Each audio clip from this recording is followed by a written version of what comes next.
name is Paula Cogan and I'm CEO of Cognate Health. We were delighted to have such a fantastic response to our first webinar that we hosted a couple of weeks ago with Professor John Gallagher, CMO. So we have now decided that we would run a series of webinars just to support you through COVID and also some of the other queries that are coming through from you as our clients on a regular basis as well at the moment.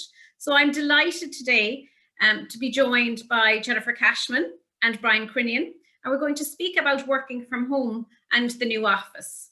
So Jennifer is the partner and the employment and practice lead with Ronan Daly German. I've heard Jennifer speak on numerous occasions and she's an excellent partner to us as well in Cognate, and you will get some no-nonsense expertise from Jennifer today. As we all know, the remote strategy is due for publication from the Irish government towards the end of the year.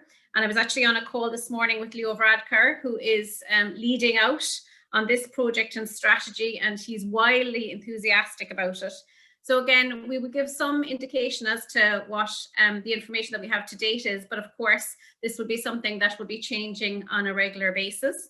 And then Brian will join us in a little while as well. So Brian is a chartered physiotherapist who specializes in workplace ergonomics. So I hope we're all sitting up properly in our chairs this afternoon. He is also the founder and director of Spectrum Optimize, who provides physiotherapy services throughout Ireland. And of course, as a result of COVID, is working from a virtual world as well and supporting a number of companies and organizations in providing that support to the teams that are working from home. So I think it'll be a really great session. Just a little bit of housekeeping. You all are on mute currently, and we will use the chat box function at the end of both presentations for any queries or questions that are coming through too. So I'm going to hand over to you, Jennifer, if that's okay. Thanks, Paula. Hi, everybody. First of all, happy Friday.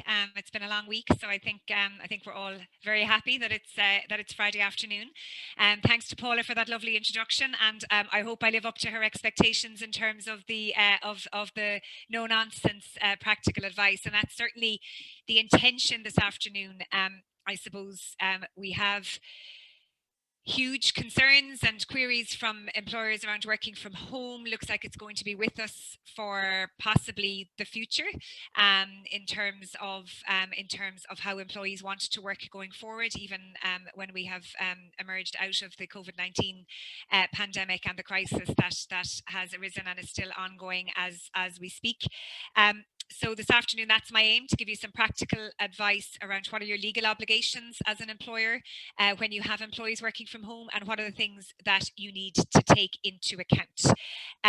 So without further ado, we'll go straight into, and there's quite a lot actually of legal issues that are thrown up around working from home. And I suppose the interesting thing for us as employment lawyers and advisors to business is that while we've had this situation where now we have a huge swathe of employees working from home since last March, since COVID-19 first hit, the interesting thing is that from a legal perspective, very little has changed in terms of legislation and the obligation on employers around employees' workspace, whether that workspace is in the office or is at home. So the obligations are very much the same regardless. And I think maybe some employers have adopted, or certainly at the very beginning of this pandemic, adopted a bit of a laissez-faire scenario. Oh, it's a crisis, send everybody home and we'll keep our fingers crossed and hope for the best. But of course now we're a year in, so the laissez-faire attitude really isn't going to wash anymore. And employees are becoming concerned, I suppose, about their own positions at home, the ergonomics, which I know Brian is going to talk to us about later, and I'm very much looking forward to hearing his input in relation to that. So I suppose it is important as employers to remember that your legal obligations are there. They're quite clear, and they exist whether the person that you're dealing with is working in the office space or working from home. So the kinds of issues that arise from a legal perspective, first of all, you have the whole issue about employment conditions, policies and procedures. You have equality issues. Employment equality issues can be thrown up around the whole working from home issue. Training and management of staff and training and management of line managers, particularly who are now managing a remote workforce where they may not have been doing that previously. Data protection, cybersecurity, very much an issue from a legal legal perspective in terms of the implications of employees working away from the office and working remotely or from home. The Organisation of Working Time Act in terms of the obligation on employers to keep records around working time and how much more difficult that is when employees aren't clocking in and out to an office space. So I'm going to take each of these headings this afternoon and just talk you through the legal issues and try and, as Paula said, give you some practical advice along the way in terms of meeting those obligations and addressing those issues as they arise. So first of all, we have the issue of employment policies and procedures and contracts of employment. And I suppose many contracts of employment didn't provide at all for a situation where employees would be working from home. So if you look at employees' location clause in their contract of employment, which talks about where they're based effectively to carry out their job, most employees have an office space or an office location or a work location as their location, but not necessarily any reference to the ability of the employer to send them home to work. So some employers have begun to look at that, certainly for new contracts for joiners joining the organisation. Employers are now beginning to think, okay, we need to work something into our contracts of employment around that, and the whole issue of employees being able to work from home needs to be considered now in our new contracts, certainly that we're issuing. A lot of employers are taking, I suppose, a little bit of a wait and see approach around existing contracts because of the issues that Paula mentioned around the National Remote Work Strategy and the legislation that's coming, and I'll talk to you about that in a moment. But certainly for new contracts coming in, where I think it's largely accepted by most employers that they will going forward have some form of a hybrid model where they'll have employees working maybe from the workspace for some days of the week and then working from home, the ability to work from home other days of the week. That is something that needs to be factored into contracts of employment. So certainly for the new contracts that you're issuing going forward, that needs to be looked at. Some employers had working from home policies in place already, and many employers have begun to look at putting them in place since last March. Certainly it's a good idea to have them. There are, you can address a lot of the legal issues that I'm talking about this afternoon in respect of employment equality issues, data protection issues. All of those issues can be addressed in a working from home policy, so quite a good idea to have one in place.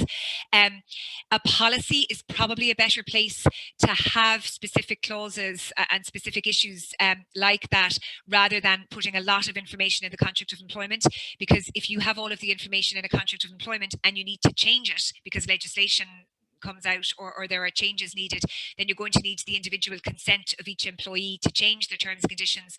Whereas if the information is in a policy, you can reserve the right to amend that information as matters develop. And as we have known from the last 12 months, things do change on a fairly constant basis. So it is important to have that discretion as an employer to be able to make changes and be able to flex your policies and procedures. So that's a really good way of addressing it. So you can address all of the issues that I'm talking about this afternoon, but still have the discretion to amend a working from home policy. Some employers are conducting now full employee handbook reviews because a lot of their policies and procedures would not have been suitable for working from home scenarios. So a lot of employers are starting to sort of look at their policies and procedures and give consideration to adding in pieces around the working from home scenario. The employee base is an issue. Paul and I were just discussing this actually before we went live this afternoon. This whole idea of, well, your employees can really work from anywhere now, because if they're working from home, does it really matter whether they're sitting on a beach in Spain or whether they're sitting in their house in Douglas? Of course, it does matter from a legal perspective and from a tax perspective. So there are potential tax implications for having employees based abroad working from home, and there are also potential legal implications for that, because in some countries, employees will acquire minimum employment rights, notwithstanding that they are under an Irish contract of employment. So certainly, if you have employees based abroad, our advice would always be that we should talk to a colleague abroad as well to see are there any employment law implications which need to be taken into account in that arrangement. And certainly your tax advisors need to be involved if you're going to look at that sort of permanent arrangement of having people working abroad. Obviously, a lot of people had that arrangement on a sort of an emergency basis during 2020, but a lot of companies now are beginning to call people back to Ireland, and most of that is driven by tax concerns. And then obviously review dates. So, I mean, if you agree with somebody that they're going to work from home for a period of time, most employers will want to have the option to review that. Obviously, at the moment, that's more difficult because we don't know when we'll be in a position to invite people back into the workplace. But certainly going forward, if you're going to have that hybrid model, I suppose you'd always want to have a review date to make sure that the arrangement is working, particularly with new employees who join the organisation that you don't know, and you don't know how they work and how they'll perform on a working from home basis. Paula mentioned this already. So Leo Varadkar has very much, I suppose, adopted the remote work scenario and is running with it and very enthusiastic about it. And there are, of course, huge advantages from a national perspective in terms of remote work. Now, one thing I will say on this is that the terms working from home, remote work, flexible work, they're all used interchangeably, but in fact, they're all quite different things. So, you know, working from home is one thing. That is an employee working from their home. Remote work isn't necessarily employees working from their home. They could be working from a remote hub, for example, something like the Ludgate hub, say in Skibbereen, the Republic of Work hub in town. So an employee could be working from there and not from the main office space or the main employer premises. That's remote work. They could be working from Starbucks. They could be working from anywhere in a remote work scenario. So remote work is not the same as working from home, and neither of those things are the same as flexible working, because flexible working doesn't necessarily mean that the employee is working outside of the employer's premises at all. It could just mean that they have different start times or different finish times to accommodate commutes or dropping children to school, or whatever works for the employee. So I do notice in a lot of the conversations around this that those terms are used interchangeably, and I do think we should be a little bit careful about that because they are quite different things. The government published making remote work or the national remote work strategy in January of 2021. Now, this is something that had actually started back in 2019, something that was being looked at ever before COVID arrived on our shores. The government was starting to look at the prevalence of remote work and how that was impacting and how that could be harnessed, I suppose, from a government perspective. So now we have the making remote work strategy, where Leo Varadkar has now committed to having 20% of the public sector working remotely by the end of this year. So it's quite a big commitment from the government. But I suppose most importantly for employers and from an employment law perspective, what Leo Varadkar has also committed to is introducing legislation around the ability of employees to request remote working. Now, that isn't an entitlement to have remote working, it's an ability to request remote working. So what Leo Varadkar said is we're going to have legislation introduced in Q3 of this year, giving employees the right to request the ability to work remotely, and there will be a framework around that in terms of what employers must take into account in considering a request like that. He's also committed to a code of practice on the right to disconnect being introduced. We're expecting that code of practice, he said Q1 of, so I mean ideally it should be before the end of March. I'm not sure if that's going to happen, but in any event, I await to be proven wrong. So the Workplace Relations Commission opened a public consultation on the whole right to disconnect. So this whole issue that I suppose an area of concern that has arisen for employees either working from home or working remotely, that they are finding it difficult to switch off from work, particularly if they're working in their home, that they're finding that they're working longer hours. So most employers will tell you that productivity has gone up since their workforce started working from home, but that's because people are working longer hours, they've less distractions, there's less of the water cooler conversations, less of the coffees with colleagues. But of course all of those things are really important too from an organizational, cultural and collaboration perspective. So all of those things need to be thought about as well in terms of employees working remotely. So we are expecting a code of practice around the right to disconnect, and there has been a public consultation on that, which the WRC is now reviewing with a view to informing its code of practice. And that'll be interesting because, you know, Ireland is a tricky place in terms of a code of practice on the right to disconnect. We have a very large multinational base here who would be obviously working across different time zones with different teams. And again, how do you put something in place? So they have said, or they have given an indication that that code of practice is not going to be overly prescriptive, because obviously that would be a problem for certain sectors. So we're waiting for that and wait to see what framework is put in place around the right to disconnect. And also the government is committed to providing ongoing kind of guidance and information around remote working, and is also looking at reviewing tax arrangements around remote working. I mentioned the Organisation of Working Time Act. This is a piece of legislation that, in my view, is probably not fit for purpose anyway. It's a very cumbersome, probably one of the worst pieces of employment legislation we have. Places a very onerous obligation on employers to be able to produce records of working hours. That's fine if people are clocking in and out to a workplace and you can produce your electronic clocking in and out system. Much trickier where you have employees working from home and maybe working a bit flexibly as a result of the difficult circumstances people have found themselves in over the last 12 months. So much trickier to have working time records. Employers are trying to find ways around that obligation. Also, interestingly, a lot of employers are starting to look at monitoring software for equipment for employees who are working from home. So we're being asked the question a lot, have I got the right to monitor employees? And the essential answer, the practical answer to that is, well, yes, you do. However, there is a whole data protection GDPR piece that needs to be taken into account. So the type of monitoring that an employer is doing is very important. Why the employer is doing it, whether the employees know about it, and they must know about it. If there is monitoring software, they must know about it. So then employers are looking at maybe having to amend privacy policies to take into account of the introduction of software.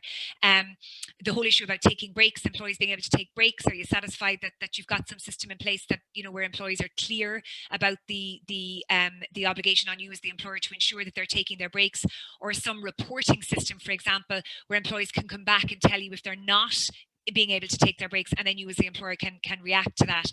And there are things you can do around that. You can advise your employees, you can remind your employees of the rest breaks that they should be taking, and that, you know, give them a contact detail maybe in the HR department or their line manager if they're having difficulty in taking breaks, so that you can address that.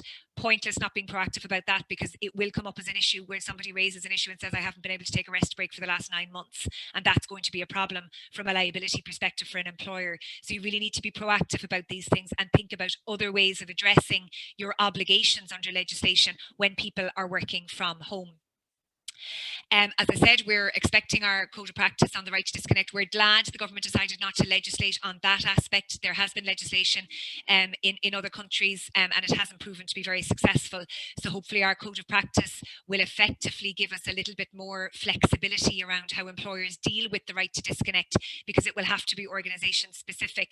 Some of the banks and some law firms have already adopted approaches around this, you know, the mindful business charters.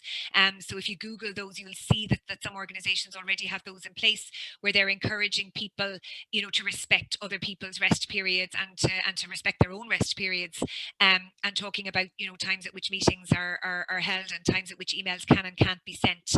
So there's already some information out there in relation to the right to disconnect, but we'll certainly see more around this.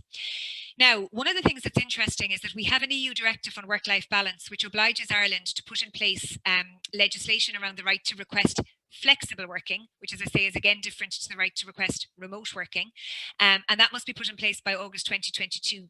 I'm a little bit surprised as a result that Leo Varadkar has committed to putting in place separate legislation around the right to request remote working this year, because we now could end up with two pieces of legislation, one around an employee's right to request remote working, which will be introduced this year in Q3, and then we're obligated to have this other piece of legislation around an employee's right to request flexible working, which has to be introduced by August 2022. So I'm waiting with interest to see how the government approaches that, but there is a possibility that we will have two pieces of legislation introduced in the next 2 years around that. In the UK, they have the right to request flexible working, and what it is it gives the employee the right to request flexible working after a certain period of service qualification, although they're now beginning to call in the UK for that period of service qualification to be removed and to have this right to request flexible working from the outset. And then there is a list of criteria, a statutory list of criteria, which the employer must take into account in assessing a request, and must rely on those criteria for either granting or refusing the request. So it's quite strict in terms of above the statutory obligation. But it is only a right to request it, and it is important to remember that. So it doesn't give an employee an automatic right to get a flexible working arrangement, but it certainly is something that employers must consider, and we will be no different in Ireland. By August 2022, we will be obliged legally also to consider requests for flexible working. I'm not going to spend too long on health and safety because you've got the real expert in that talking after me. Brian will talk to you about health and safety. But it is important to remember that the Health and Safety Authority and the health and safety legislation places obligations on employers around ensuring that employees have a suitable workspace. And again, that applies whether they're working from the office or whether they're working from home. So there is an obligation on employers to make sure that a person's work from home space is a suitable space and is ergonomically set up. And as I say, Brian is far more qualified than me to talk to you about that. Mental health is another issue that's coming very much to the fore, that employers really need to ensure that they have wellbeing supports in place for their employees and training for their managers around supporting employees. Some employees are finding the whole working from home thing easier than others, and there are issues being thrown up for employers around that. So it is important for employers to have supports in place for employees from a sort of a talent attraction perspective, and also just looking after your employees. And that also feeds into your obligations from a health and safety perspective, which are statutory obligations. And of course, your occupational health providers, Cognate, are very well versed and very well specialised in being able to provide support to you around that.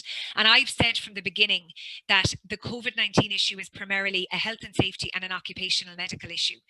So it is really important to liaise with your experts in those two areas and make sure that you're doing everything you can to meet your obligations in those two areas. The Health and Safety Authority, and I know Brian will probably reference this as well, has really useful information on its website around working from home and employers' obligations. Equally, the Department of Enterprise, Trade and Innovation has very useful information on its website. It's sort of a live page that gets updated regularly around the whole remote working from home. So I would really encourage you to use those resources because they're really, really, really good. And again, I'm just making reference here to some of your health and safety obligations from a legal perspective. There are obligations on the employer to look after an employee's health and safety. There are also obligations on the employee to look after their own health and safety and the health and safety of other of their co-workers. But certainly employers have fairly stringent health and safety obligations which must be taken into account, and which I know Brian will talk to you about. Equality issues. There's lots of talk about equality issues, I suppose, particularly around International Women's Day, but lots of issues around employment equality. And that those issues are still there when people are working from home. Diversity and inclusion, still really important issues, and that employers shouldn't lose those issues in the whole working from home debate. Again, policies and procedures may have to be updated. Dignity at work policies may need to be updated to talk about the fact that people still have responsibilities under all of those policies and procedures, even when they're working from home. Access to promotion and training. Some employees are expressing concern that they don't feel they have the same access to promotion and training, or may not have the same access to promotion and training if they're working from home, even part of the week, and they're not sort of in the office having those water cooler conversations. So again, employers need to look at all of these issues when you're devising your longer term strategy. You need to look at all of these issues and what systems and what policies and procedures and training you can put in place to make sure that you're meeting your obligations and that you're not going to be faced with an allegation that anybody or any disadvantaged group is emerging as a result of the working from home. And again, that goes for remote onboarding as well. Obviously, anybody being taken on at the moment is being onboarded remotely. And again, we have to be very careful that our policies and procedures around remote onboarding are as robust when they're being done remotely as they are when they're being done face to face in our offices. So really important to keep all of those issues in mind. Training is really important. Lots of managers have been really well trained on managing their team face to face in the office or in the workspace, but they haven't been trained at all on how to manage them remotely. And there are lots of courses, and again, the Department of Enterprise, Trade and Employment has lots of resources and sort of pointers to lots of training courses for managers around the whole managing a team remotely, because it is trickier, and there's the kind of things you're looking at are talking to team members about their time management, how to communicate online, the whole issue about well-being, and the whole issue then about disconnecting from work. All of those issues are really important for employers to be able to demonstrate that they're meeting their obligations from a health and safety perspective. So training your managers is a really important sort of tool in relation to that. Data protection I've mentioned. Again, there's lots of data protection issues being thrown up with people working remotely. If people have, are bringing documents home, what are the rules and regulations around that? Again, what equipment are they using at home? Are we sure that our security systems are up to date and as secure as they can be when people are accessing our network remotely? Lots of employees need additional training around this. I need a reminder, I suppose, of their obligations. They'll all have been trained as to their obligations in the office, but again, a reminder of what their obligations are. And again, when you're looking at your employee base, if you've got employees scattered around the place, again, that can be that you can be exposed there from a data protection perspective. So your cybersecurity, your IT, all of that needs to be looked at, and your policies and procedures around that, and making sure that employees understand their obligations and understand what they should be doing in terms of their home workspace, in terms of locking computers and locking information away securely. And the more sensitive the data that they're handling, obviously, then the higher the onus is on the employer to make sure that people are aware of their obligations around that. And I have to say, our data breach team has had lots of data breach reports in the last number of months. So it really is something that employers need to keep an eye on. Again, cybersecurity is all around training. It's all around looking at your encryption and your security, and all around carrying out risk assessments. And they need to be carried out on a regular basis. So again, it's not a sort of a laissez-faire, actually we did that last year, we don't have to look at it again. This is something that's a sort of a rolling obligation to make sure that your security systems are up to date. And again, the Data Protection Commission in Ireland has some guidance on their website in relation and some help in terms of devising policies and procedures around this and what should be included in your policies and procedures. So that's a really good resource as well for employers to look at around developing policies and procedures. So there you go. That's a whistle-stop tour of the legal issues to take into account when employees are working from home and or working remotely. As Paula said, I'll be very happy to answer any questions at the end of Brian's session. So I hope you found that useful, and I look forward to answering your questions later. Thanks, Paula. Jennifer, as always, thank you so much. What I find is that I learn something new every time I hear you present, Jennifer. So thank you. That was excellent. So Brian, you're up, giving us the practical support now we need. And as I say, everybody's sitting up tall in their chairs, if that's okay. I tend to have that effect. So let's just see here.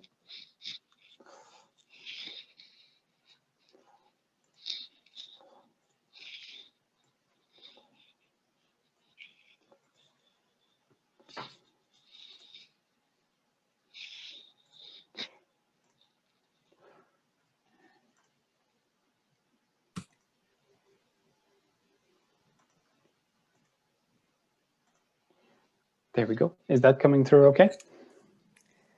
It's just starting to come through there now. Yeah, that's perfect. Yeah, excellent. Perfect. Thanks, Brian. No problem at all.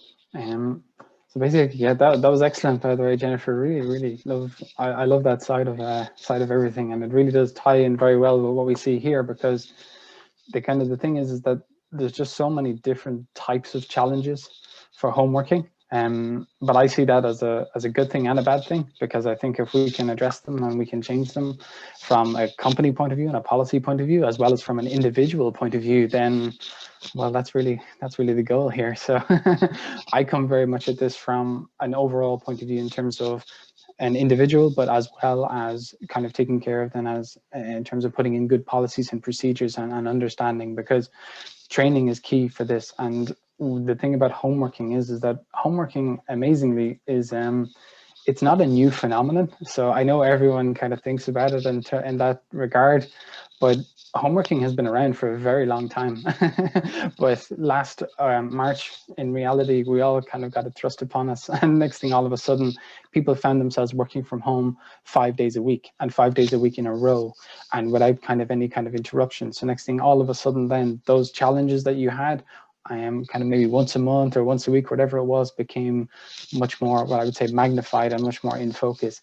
And that's really where I think people have really not struggled, but certainly adapted in different ways depending on circumstances. So when I look at this very much from a setup point of view and how to set up your workstation correctly, but also from the effects of a workstation that may not actually be set up correctly. So therefore, there's a really nice few ways of looking at a home workstation, and kind of then understanding that there is changes that need to be made, and kind of making those changes before it becomes neck pain, back pain, shoulder pain, before it actually becomes a problem.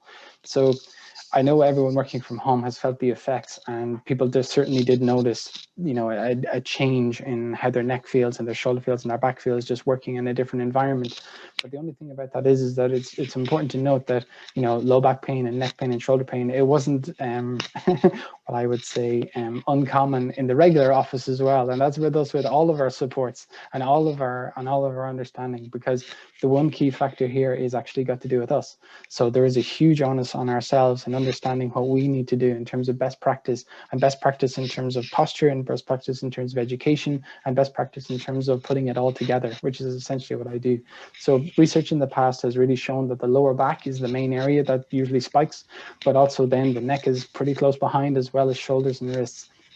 But what I see from a clinical point of view is multiple areas. So oftentimes what happens is people will develop an issue in one area of the body, but then what they'll do is they'll make a change, and then it becomes a neck issue, and then they'll make another change and it becomes a shoulder. And then all of a sudden, then in reality, all they're doing is just shifting their issues around their body without kind of taking a more structured approach to it.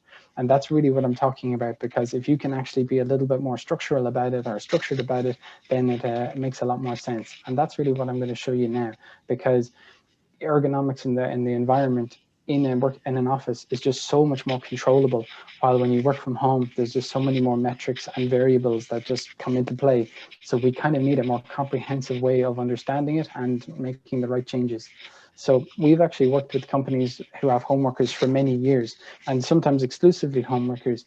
So as a result, then there is kind of common trends that come up, and we definitely saw them spike last year, and some of them are still coming around. But some of the common pitfalls is people work in what's called temporary or confined spaces. So they'll often, what I say, crowbar themselves into the spare room, or they will convert their closet, or there's loads of different things we've seen. There's certainly things I can not unsee, if that makes sense, over the last couple of months. But in reality, one of the key determining factors for whether or not you have a good setup at work, and key determining factors of whether or not you can reduce the pressures on your body, has to do with the ability to set up what's called a designated workspace. So if you have a designated area of your house that you can actually set up and use, then this really, really helps people to actually, one, put their posture as one of their priorities and their setup as a priority, but also it really helps with that disconnect from work. So people who have the laptop, and what they'll do is they'll work in the kitchen until the kids get up, and then they'll work in the dining room, and then they'll work in their bedroom, and they're kind of just moving around all of the time. So they never really get a break. They'll just always bring their work with them. So without having a designated workspace, that tends to be what happens to people. But the thing is that if you don't have a designated workspace, then you're not going to set up correctly. You're not really going to worry about, your hip position and your shoulders and your back, and you're not really going to put the kind of focus and onus on that.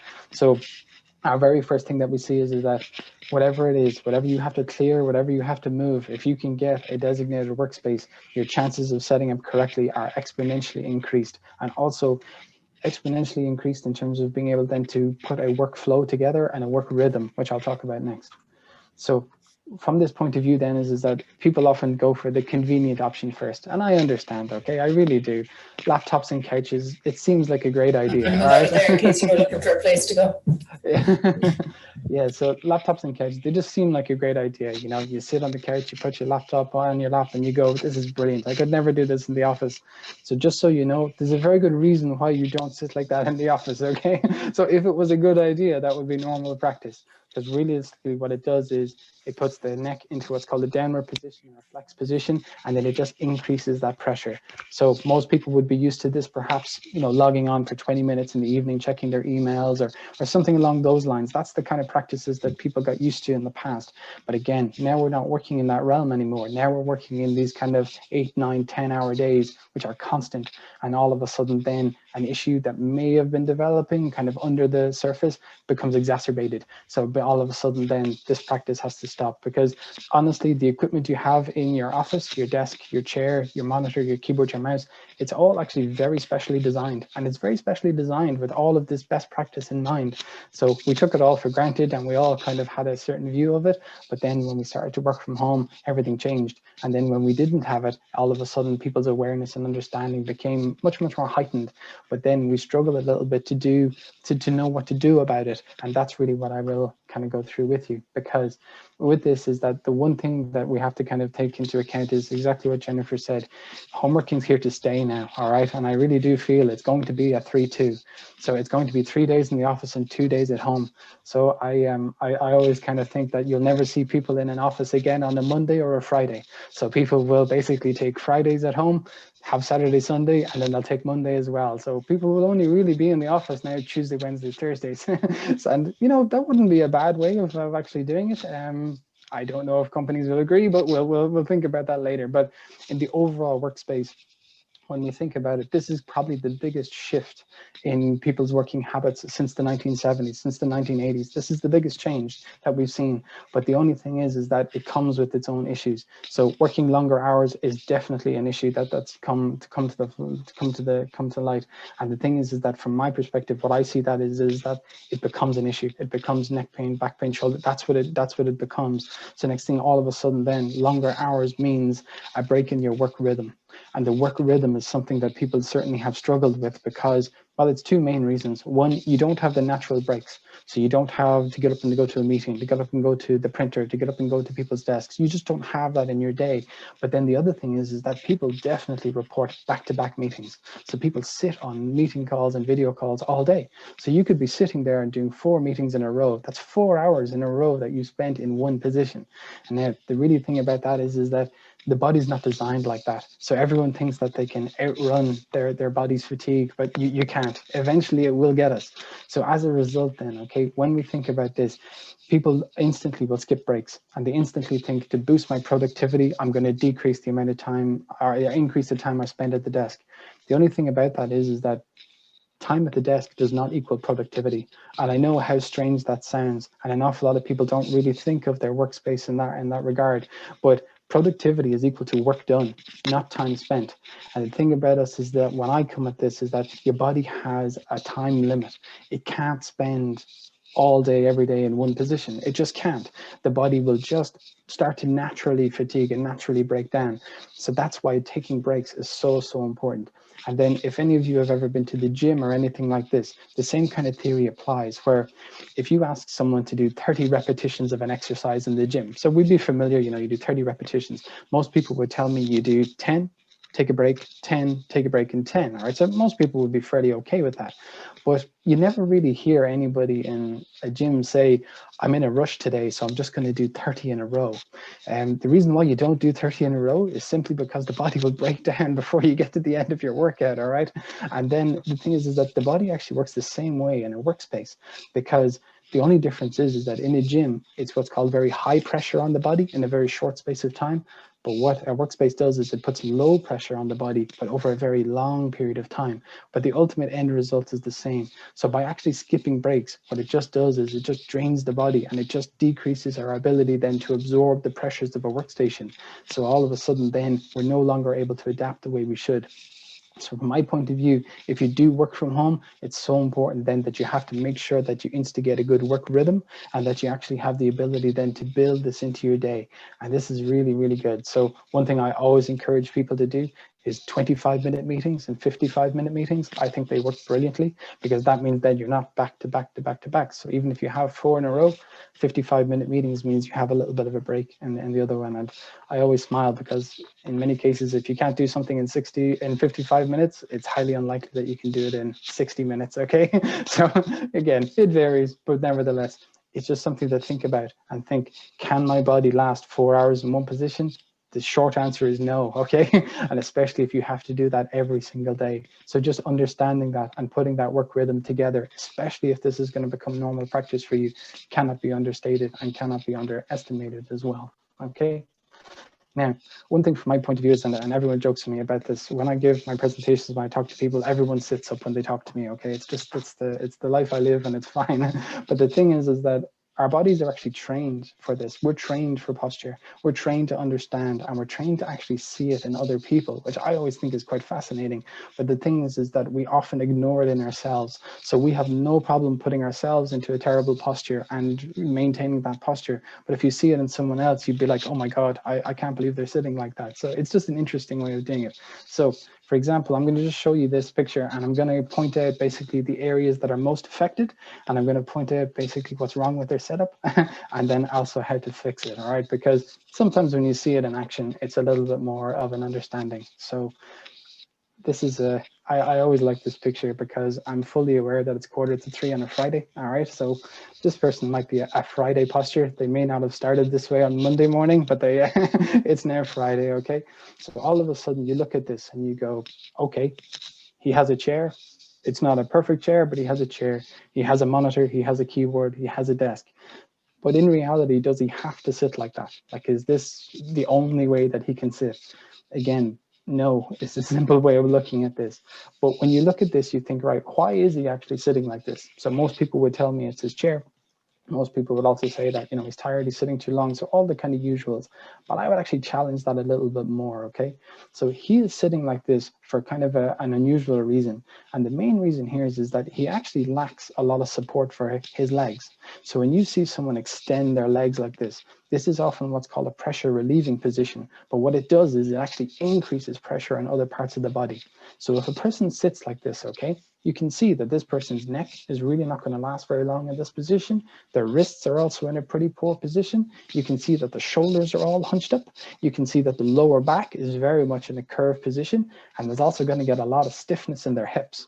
Now, the thing is that you think, right, this person's going to have neck, wrists, arms, elbows, shoulders, lower back, and hips, all because they don't have adequate support for their legs.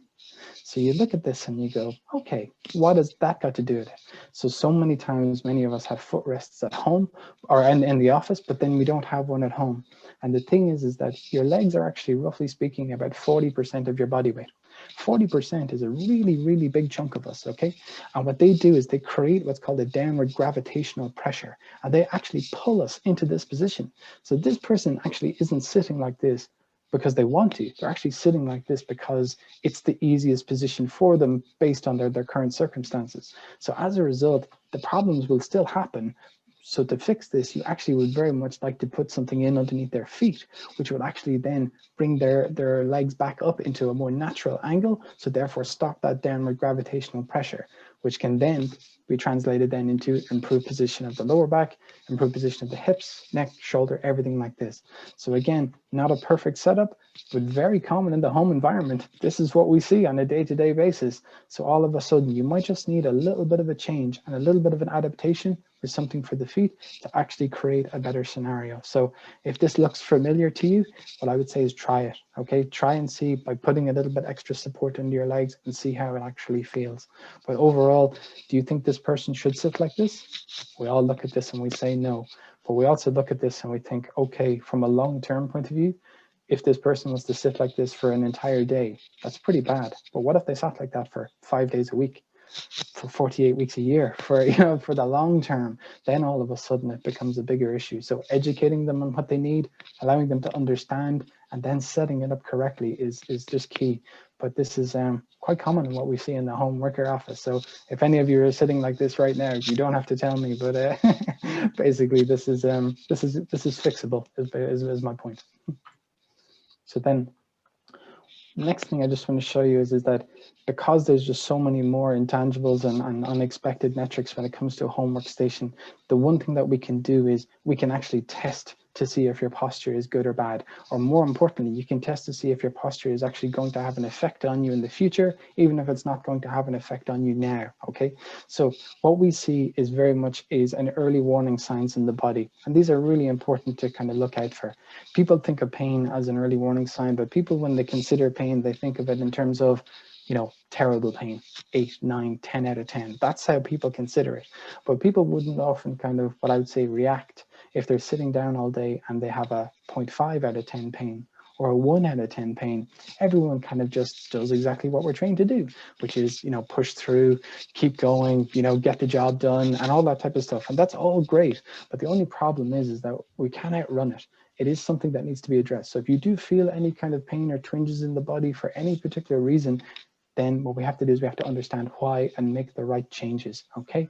Muscle tightness is another one, and particularly what we call consistent muscle tightness. So if you always have tension in your neck, if you always have tension then in your shoulders, or if you always have tension in your back, there's a reason. And understanding why that is and understanding how to change it in a workstation environment is so important. And actually making those changes and being conscious of them goes a long way to it. And then decreased range of motion, that's just a fancy way of saying stiffness, by the way. So if you always feel that stiffness in your neck or your stiffness in your knees or stiffness somewhere, then all of a sudden you go, okay, there's something that's actually going on here that might be a contributing factor. And next thing, all of a sudden, I have to do something about it in this particular scenario of my life. Because the last one there is the one that most people just completely overlook. When they think of fatigue, achiness, discomfort, no one, or at least very few people actually attribute that to how they sit or how they're set up at their workstation. People will rationalize this in so many different ways. They'll tell me it is aging. They'll tell me they have the wrong mattress. They tell me they don't have the right exercise or they don't get enough exercise, okay? But I always ask people the same question. Why is it that only your back is aging quicker than the rest of you? How come all of you doesn't ache and get tired and fatigued? So when you think about it, you go, okay, the left side of my back is always the one that's giving me the trouble. There's a reason for it, a specific reason for it, and understanding how to adapt your workspace to it is the key to then actually making sure that this part of your life isn't a contributing factor and actually in reality turning it into a very important part of your rehabilitation program. And that's exactly what you're looking for. So I always think of this as that, right, you have to kind of turn these things into a positive. So if we are working from home, if you do not have an ideal setup at home, making the adaptations that you need and getting it set up can only benefit you in the long term, and that's what we want. But let's just go a little bit step further, because like home workers, we don't have the same supports that we would normally have in the working environment. So you might have had someone in your offices or someone available to you that you could call that could come and help you with this, but sometimes that's just not readily available in the home environment. So if you had to test your position right now, sitting at your desk, how would we do that? So the good answer is this, okay? The neck doesn't have to be the area that's sore for the neck to tell us the information that we need about your workstation. So very common for the neck to be the first area that actually people feel it in, but it doesn't have to be. You can feel it in other areas as well. But we use the neck as our guide because very simply, the neck tells the truth. So if you have tension or anything in your neck, there's a very specific reason and it's there on purpose, okay? So it's not there by accident. So what we actually do is we use this as our guide. So if everyone is sitting here at your desk and everyone can kind of see me, okay? And just as a disclaimer, if you do have any issues in your neck or anything like this, just be very, very careful when you do this. And remember, this is not about force. This is not about kind of pushing this. You can get so much information with very, very little movement, okay? So I always ask people just to very gently just sit on the edge of your chair, just very, very gently, okay? Now in this position then, what you want to do is you want to very easy, just go up and down with your neck, okay? So really nice and gentle, okay? And the question is, do you feel any tension or pressure? So it's not always pain. Do you feel any tension or pressure? And if the answer is yes, then we go, okay, that needs to be corrected, okay? So now try and just bring your hips just a little bit forward, which is what's called a pelvic tilt, and just sit up into that slightly straighter position. I don't like sit up straight as a phrase, but nevertheless, we'll try it anyway. Now in this position now, very gently go up and down with your neck and see how that feels. So if that is better or that is worse, then all of a sudden we have something that we need to work on. We think, okay, my previous position was not okay, and this one is better. But let's just go and do the exact opposite of that now and just see what it's like if you ended up in that previous gentleman's position and come and slouch all the way down into your lower back for me. And now very gently go up and down with your neck. And if you feel any difference there, all of a sudden then we're starting to get a picture. So now come back into the middle one, okay? So what we've done there is we've shown you that if you change the position of your hips and you do the same neck movement, was there a difference in tension? So was there more when the hips were down? Was it more when the hips were up, or was it more in the middle? So all of a sudden then when we think about this and we go, why is this important? Why is this so essential? Well, the thing is this shows you two things. This shows you that if you have tension in your neck going up and down, it's actually more related to the position of your hips. So it's the hips that you actually have to fix. So that can be your chair functionality, it can be the ability of a footrest, it can be all those other factors. The other thing that it actually shows us here is kind of quite amazing, but you kind of think about it, how many times do you look up and down at your desk? Have you ever thought about that during your workday? So on average, an office worker looks up and down at their desk between 6,000 and 7,000 times a day. All right, think about it. How many times do you look up and down? So all of a sudden, if your hips are in this position and you're looking up and down 6,000 to 7,000 times a day, or you're in this position looking 6,000, 7,000, the cumulative effect of that is tension. Now, the thing is that people feel it in multiple different areas of the body and it manifests. But the neck is the guide. So what you do is you test the neck, and if the neck feels lovely and free and happy, you're in a good position. If it doesn't, then you need to make the changes necessary. Does that make sense? I know it's hard to do over video sometimes, but what you do is you trust your neck, because the second piece then actually has to do with rotations, okay? So this one here is interesting. So if the up-down movement of your neck is actually related to the position of your hips, the other major factor for us sitting down is the position of our arms, okay? So arms are heavy. Arms are about 8% of your body weight, which I always think is an amazing thing. But the problem with arms is they move and they reach and they do all sorts of things, especially when we're out in a home environment. So in this position, what I'm going to do is I'm going to ask you just to very gently just turn your neck from me to the left and to the right. So really nice and easy. Okay, how does that feel? Did there feel any tension when you go left or right? So try this for me then. Take your two shoulders, okay, and shrug your shoulders up slightly. So shrug them up and hold. And now go left and right. And see how that feels. Is that any better or any worse? And then do the opposite. Pull your shoulders down for me. You know, that position that our grannies used to tell us. And now go left or right and see how that feels. So next thing, all of a sudden now, you look and you go, right, what was the best one? Was it shoulders down? Was it shoulders up? Was it shoulders in the middle? And what that shows us there is that the arms can have a very, very large effect on your neck and your neck tension. But what also shows us, which is the number one thing we see with home workers, is that the chair height is so important, because if you sit in a chair that's too low, that could be a contributing factor to neck issues. If you sit in a chair that's too high, it could also be a contributing factor. So realistically, you need to know what height your chair needs to be at and how to set that up. And the way you do that is very simply rotating your neck left and right. You shouldn't feel tension when you do that if you're in a good position, or if you're in the correct position, or at least very little tension. So it's really nice. So even if you're just sitting at your workspace and you're sitting at home and you have your hands in the desk and you just simply very gently go up and down, left and right with your neck, it'll give you a world of information in terms of whether or not you're in a good position, whether or not you're in a position that needs attention, and whether or not you need to make kind of what I would say substantial changes. Because if you feel a lot of tension in this area, then something has to give and something has to change pretty quickly. Okay, does that all make sense? Okay, and then this piece here is just one that I always kind of include, because everyone tells me that, you know, tension is normal, and everyone says, oh, this is where I carry my stress and all of that. And I completely understand. But I'd also like to reiterate that I don't actually treat stress, okay? What I do is I treat muscle tensions and all this. But the thing is that sometimes it can be multifactorial. Sometimes it can be more than one thing. So all of a sudden, if this is an issue and you feel that when you turn your neck is an issue, then it has to be changed, okay? Because in so many cases, especially when we work from home, what we do is we sacrifice our body position for our workspace. So whatever workspace we set up into, what we do is we change and we adapt and we shift our body so that we suit the space that we have. But it should be the other way around. You should change your workspace to suit your body position. So if you're in a position and you're turning your neck and you feel all that tension, you have to change your environment, not change your body position. It's so important to do it that way, okay? But then everyone tells me the same thing as well. They say, well, I just need more exercise. But I'll tell you right now, no one can exercise their way out of a bad setup, because it's just got to do with time.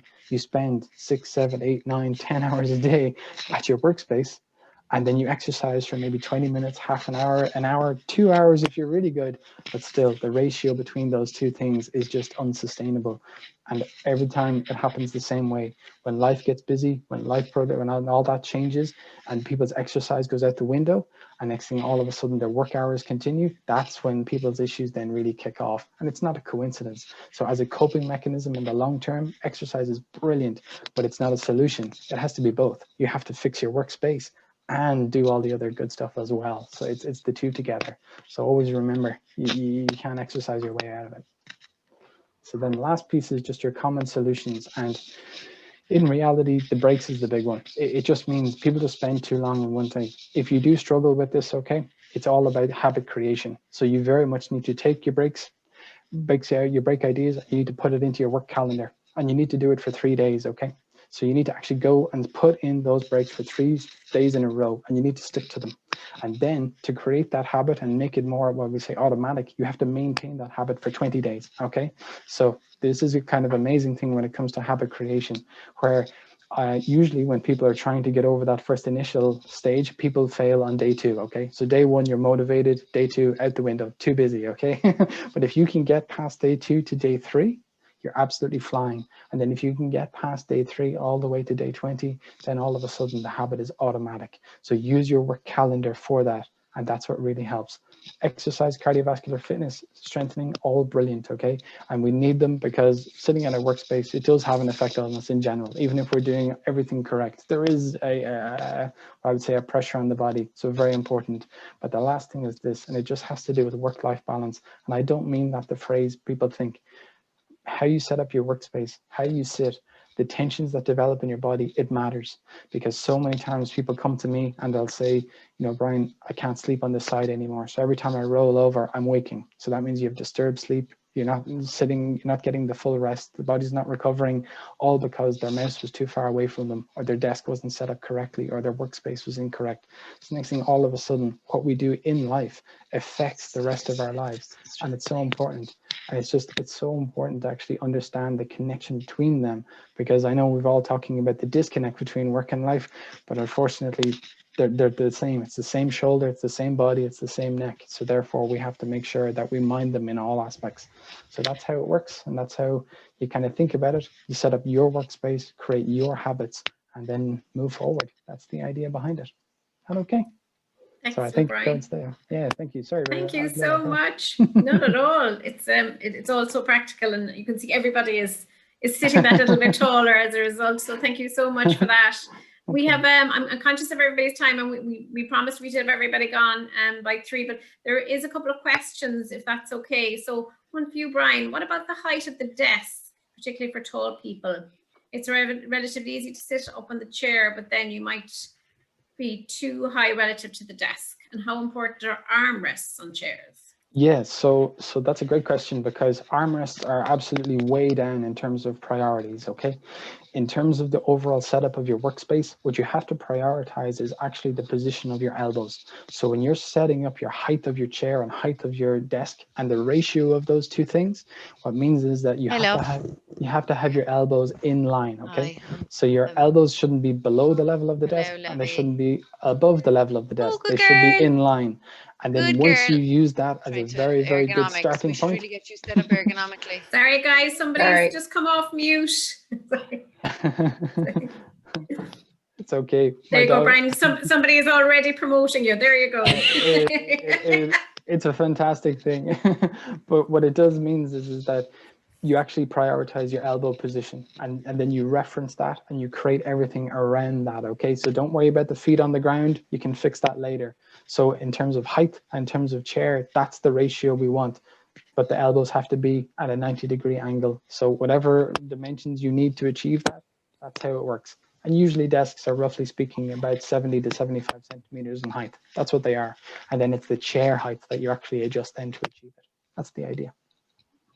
Great, thanks, Brian. Jennifer, an associated question. I mean, is the employer at this stage required to provide an ergonomic assessment, or actually provide an alternative desk and chair? I mean, at what stage does your office become your home desk? From the minute you sent people home, Paula, the obligation was there. So so absolutely yes is the answer to that. Under the health and safety legislation, employers are obligated to provide any equipment that the employee needs to carry out their work. So equipment is everything from the laptop that I do my work on, to the mouse, to the mouse pad, to my chair, to the desk. So there is an obligation, yes. And I mean, some companies were very proactive around that and sending the sort of home office out to their employees once they were working from home.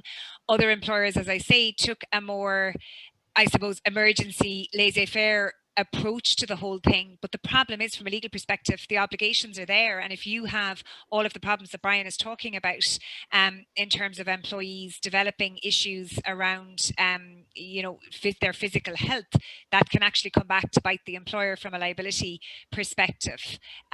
So yes, employers are obligated to provide equipment. Some employers are doing this differently. Some employers are providing an allowance to employees to set up their home office. So they're actually saying, I'll give you X amount of money, and from that, buy your chair and your desk or whatever. Other employers are providing the equipment, but I mean, all of this has to be done in consultation with your health and safety experts. So like Brian, I mean, the ergonomic employers are very good in the office at providing the ergonomic assessments and providing regular ergonomic reviews, but it's no different. The obligation is no different when people are working from home. Great, thanks, Jennifer. And one final one, Brian. So can you provide assessments online effectively at the moment? Yes, actually, the video platforms that we use are incredibly effective for this type of training because, well, we've actually been performing video assessments for years. So we've been working with home working companies that will help people in China and Germany and loads of different things. And it's a really nice dynamic because in the office people are often a little bit, oh, you do it for me, that kind of way. And they let people do it, and that's perfectly fine, and we understand. But the only thing is that at home you have to actually have a higher level of understanding. So us being able to explain it to you and understand your workspace, and then actually have a kind of come together to come up with a solution, that's the ideal position. So when you have a more collaborative approach to workstation setups, which is exactly what the video platform gives, it really does have much better buy-in and actually a much more long-lasting effect, because people then just they get it and they understand. So it's really good. It's been a great success. Excellent, Brian, thank you. I'm conscious that as I say, that we promised we'd have everybody finished on time. Can I just say it's been an absolute joy to have both of you. I know we didn't get the opportunity to run through your presentations and test them initially, but you make a great partnership, the two leading into one another. If there are any other questions that come to light later, please feel free to contact Charlotte within Cognate, and we'll reach out to Jennifer and Brian on your behalf as well. As I say, huge thank you to all of our customers and clients who've joined us this afternoon for the webinar. We plan to host another 2 or 3 in the coming weeks, and we'll keep you up to date on that as well. If you actually join us on our Cognate Health website, you can join up for a newsletter and you'll be kept up to speed on the information as well. And we will have information available to you after this session as well today. So it just falls on me to say thank you to everybody and wish you all a very happy weekend. Thanks, everyone. Thanks, Paula. Thanks, Brian.